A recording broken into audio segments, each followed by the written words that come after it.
ଗୁରୁଜନମାନଙ୍କୁ ମୋର ପ୍ରଣାମ।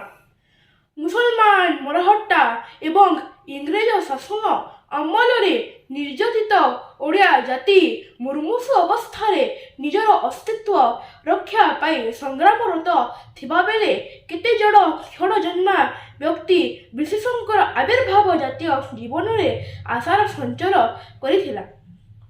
ଉତ୍କଳ ସଂସ୍କୃତିର ସୁରକ୍ଷା ତଥା ରାଜନୈତିକ ସାମାଜିକ ଅର୍ଥନୈତିକ କ୍ଷେତ୍ରରେ ଓଡ଼ିଶାକୁ ସର୍ବଭାରତୀୟ ସ୍ତରରେ ଏକ ସ୍ୱତନ୍ତ୍ର ସ୍ଥାନ ଦେବା ପାଇଁ ଯେଉଁ ଯୁଗ ଜନ୍ମା ନିଜର ଜୀବନକୁ ତିଳ ତିଳ କରି ଉତ୍ସର୍ଗ କରିଥିଲେ ସେମାନଙ୍କ ମଧ୍ୟରୁ ଦେଶପ୍ରାଣ ଉତ୍କଳ ଗୌରବ ମଧୁସୂଦନ ଦାସ ଅନ୍ୟତମ।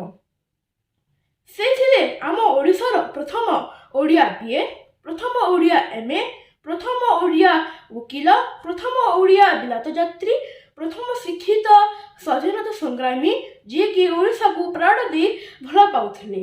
ସେ ହେଉଛନ୍ତି କୁଳବୃଦ୍ଧ ଉତ୍କଳ ଗୌରବ ମଧୁସୂଦନ ଦାସ। ଆଜିର ଦିନ ଅର୍ଥାତ୍ 28 ଏପ୍ରିଲ 1948 ମସିହାରେ କଟକର ସତ୍ୟଭାମାପୁର ଗ୍ରାମରେ ତାଙ୍କର ଜନ୍ମ ହୋଇଥିଲା।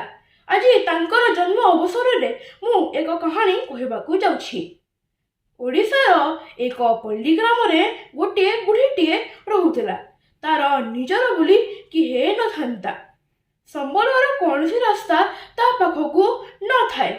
ନିଜର ପେଟ ପୋଷିବା ବି ତା ପାଇଁ କଷ୍ଟକର।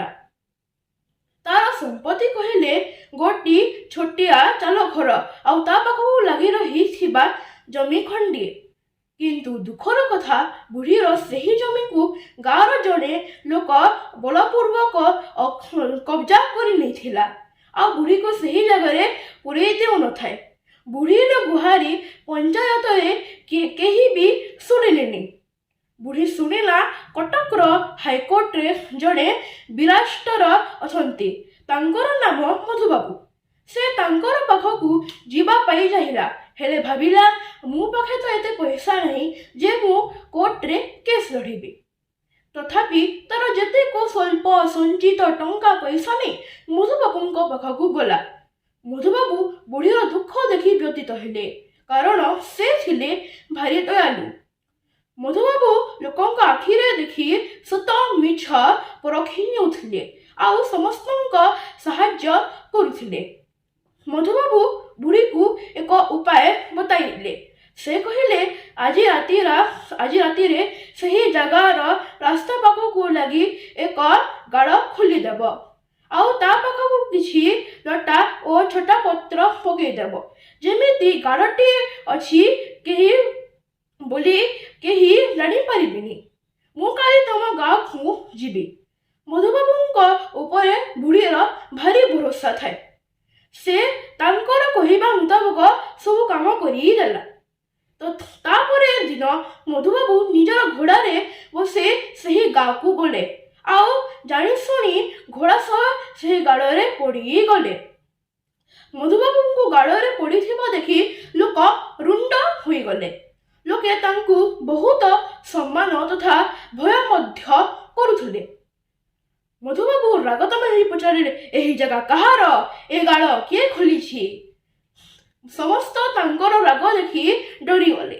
ଯେଉଁ ଲୋକ ବୁଢ଼ୀର ଜାଗା ଅକ୍ତିଆର କରିଥିଲା ସେ କହିଲା, ଜାଗାଟି ବୁଢ଼ୀର। ଗାଁର ସମସ୍ତ ଲୋକ ମଧ୍ୟ କହିଲେ, ଜାଗାଟି ବୁଢ଼ୀର। ଏହା ଶୁଣି ମଧୁବାବୁ ଗାଁର କିଛି ଲୋକଙ୍କୁ କହିଲେ, ଜାଗାଟି ବୁଢ଼ୀର ବୋଲି ଏହି କାଗଜରେ ଦସ୍ତଖତ କର।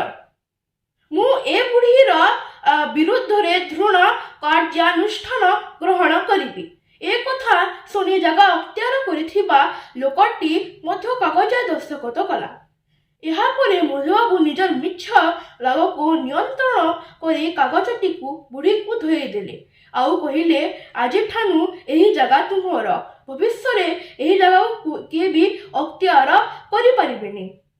ମଧୁବାବୁର ଏଭଳି ନ୍ୟାୟ ପ୍ରକ୍ରିୟା ଦେଖି ସମସ୍ତ ଚକିତ ହୋଇଗଲେ।